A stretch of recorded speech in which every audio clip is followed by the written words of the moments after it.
তো সবার প্রথমে দেখো এখানে আমি 1.5 খানা পেঁয়াজ নিয়ে নিয়েছি, একটু বড় সাইজের পেঁয়াজ নিয়েছি। আর পেঁয়াজটাকে একদম মিহি করে কুচিয়ে নিচ্ছি, ওই যেরকম মাংসের বা বেরেস্তা বানাতে যেরকম আমরা পেঁয়াজ ইউজ করি ঠিক সেরকম বেশ মিহি মিহি করে, মানে সরু সরু করে কুচিয়ে নিচ্ছি। এই যে ঠিক এইভাবে কুচিয়ে নেবো। তো এদিকে দেখো পেঁয়াজটা তো একদম মিহি করে কুচিয়ে নিয়েছি, পেঁয়াজ হয়ে গেছে এদিকে রেডি।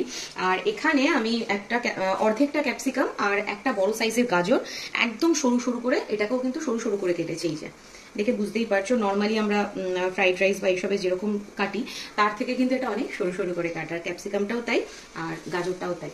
আর এবার আমি এখানে নিয়ে নিয়েছি গোটা 7 মতো রসুনের কোয়া, আর সামান্য এই যে 1 ইঞ্চি মতো একটু আদার টুকরো, আর স্বাদ মতো লঙ্কা, যে যেরকম খাবে সেরকম। আর রসুনের কোয়াটা আমি, রসুনগুলো যেহেতু খুব বড় বড় আছে সেই জন্য 7টা মতো নিয়েছি, এনাফ। এবার এগুলোকে আমি গ্রেট করে নেবো, মানে লঙ্কাটাকে মিহি করে কুচিয়ে নেবো আর আদা রসুনটাকে গ্রেট করে নেবো। তোমরা চাইলে বেটে দিতে পারো, কিন্তু বেটে দেওয়ার থেকে কুচিয়ে দিলে পরে বেশি ভালো লাগে খেতে।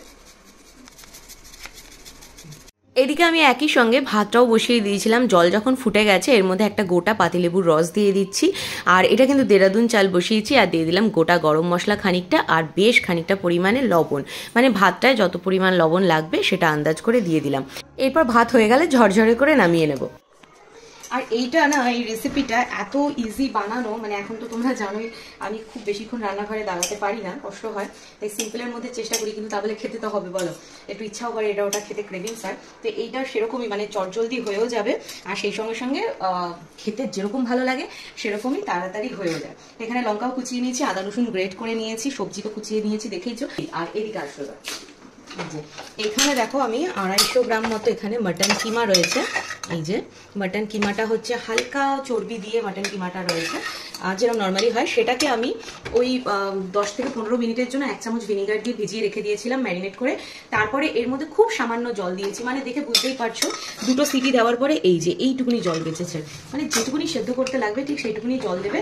আর 1 চামচেরও কম, হাফ চামচ মতো একটু নুন দিয়েছি, আর 2 চামচ মতো টক দই দিয়েছি, দিয়ে এটাকে আমি 2টো সিটি দিয়ে নিয়েছি প্রেসার কুকারে। দেখে বুঝতেই পারছো, মানে যাতে করে এই জলটা আমি রান্নাতেই দিয়ে দেবো, ফেলবো না। এই গেল, এবার তৈরি করি। ও বাই দ্য ওয়ে, তোমাদের তো নামটাই বলিনি, এটা নাম হচ্ছে কিমা রাইস, ঠিক আছে, মেন কোর্সের একটা রান্না। আর এখানে ঘিটা না আমি একটুখানি গলতে রেখে দিয়েছিলাম, গ্যাসের পাশে গরমে গলে যায়। আর ভাতটা তো কিভাবে করেছি তোমাদেরকে দেখিয়ে দিয়েছি। তো এখানে ভাতের ফ্যান উপর দেওয়া হয়ে গেছে, ভাতটা রয়েছে, ভাত রেডি। আর এখানে কড়াইতে একদম অল্প করে, খুব বেশি নয়, 3 চামচ মতো সাদা তেল গরম করেছি, তাতে দিয়ে দিলাম লঙ্কা কুচিগুলো। আর তেলটা খুব বেশি গরম হওয়ার আগেই লঙ্কা কুচি, সেই সঙ্গে গ্রেট করা রসুন আর গ্রেট করা আদাগুলোকে দিয়ে দিলাম, যাতে মানে তেলটা যদি খুব গরম হয়ে যায় না তাহলে ঝট করে পুড়ে যায়। আর এতে করে বেশ সুন্দর ফ্লেভারটাও বেরোবে। 2 সেকেন্ড মতো একটুখানি এটাকে নেড়ে ছেড়ে রান্নাও করবো, আর পুড়বেও না। এই দেখো,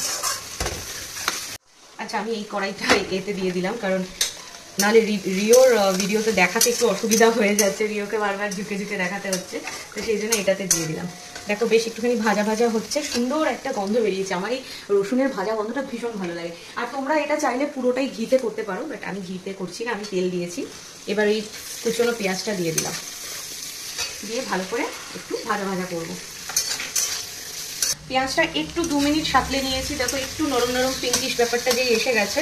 এবার এর মধ্যে আমি গাজর আর ক্যাপসিকামটা দিয়ে দিলাম, দিয়ে এটাকে একসাথে একটু ভাজা ভাজা করবো। আর এই সময় এর মধ্যে একটু নুন দেবো, যেহেতু ভাতটা রান্না করার সময়, মানে ভাতটা বানানোর সময় নুন দিয়েছি, আর কিমাটাকে সেদ্ধ করার সময় একটু নুন দিয়েছি, এই নুনটা কিন্তু বুঝে দিতে হবে। এবার এটাকে একটু ভাজা ভাজা হতে দেবো, হাই ফ্লেমে রেখে পুরোটা করবো, একটু ভাজা ভাজা হোক, তারপরে আবার দেখাচ্ছি। দেখো প্রায় 3-4 মিনিট ধরে ভাজার পরে বেশ কিরকম মজে এসছে পুরো ব্যাপারটা।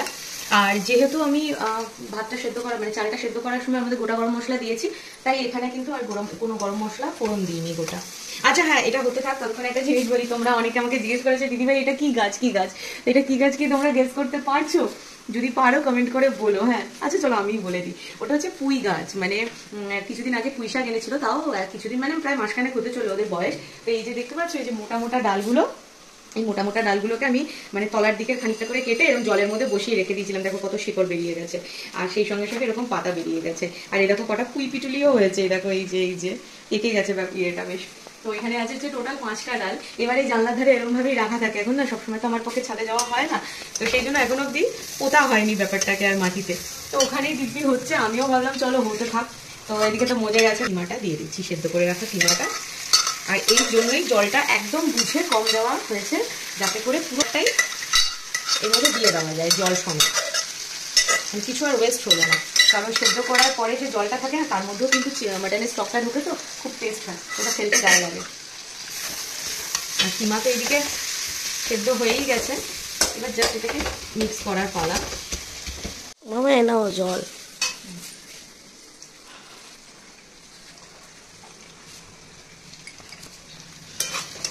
তো এটা দেখো ভালোভাবে বেশ 3-4 মিনিট ধরে এটাকেও হাই ফ্লেমে কষিয়ে নিয়েছি খুব সুন্দরভাবে। ব্যাপারটা কিন্তু হয়ে গেছে। হ্যাঁ, আর প্রথম দিকে দেখেছো একটুখানি কিমাটা একটু দলা দলা হয়েছিল, এবার নেড়ে চেড়ে করতে করতে দেখো কি সুন্দর ঝুরঝুরে হয়ে ছেড়ে গেছে। আচ্ছা, এবার এর মধ্যে যখন এটা ভালো করে কষে গেছে আর মাংসের যে একটা গন্ধ থাকে সেটা যখন চলে যাবে, সুন্দরভাবে ভাজা ভাজা হয়ে গেছে, এবার আমি এর মধ্যে 1 চামচ পরিমাণ একটু চিনি দিয়ে দিচ্ছি। আর দেবো হচ্ছে বিরিয়ানির যে মশলাটা থাকে সেটা, এটা কিন্তু আমার বাড়িতে বানানো মশলা, তোমরা কেনা মশলাও দিতে পারো। এটাও দেখো শেষ হয়ে এসছে, এখন বেশি নেই, ওই 1.5 চামচ মতো এটা দিয়ে দিলাম। ঠিক আছে, এবার এর মধ্যে তোমরা চাইলে পরে একটু কেওড়া জল বা গোলাপ জল দিতে পারো, বাট আমি ওইসব কিছু দিই না। এটা পুরো মানে একদম ফ্রাইড রাইস আর বিরিয়ানি পোলাও এইসবের থেকে আলাদাই লাগে খেতে যার জন্য। আর যেহেতু মাংসটা সেদ্ধ করার সময় মানে কিমাটা সেদ্ধ করার সময় এর মধ্যে আমি দই দিয়েছিলাম, আর ভাত সেদ্ধ করার সময় মানে চাল সেদ্ধ করার সময় এর মধ্যে লেবু দিয়েছিলাম, তাই এখন আর টক দেওয়ার প্রয়োজন নেই। এইবার রাইসটা এর মধ্যে আমি দিয়ে দিচ্ছি। পুরো চালটা দিয়ে দিয়েছি, মানে সরি পুরো ভাতটা দিয়ে দিয়েছি। এবার এটাকে হালকা হাতে মিক্স করব, যাতে করে একটা চালও ভেঙে না যায়।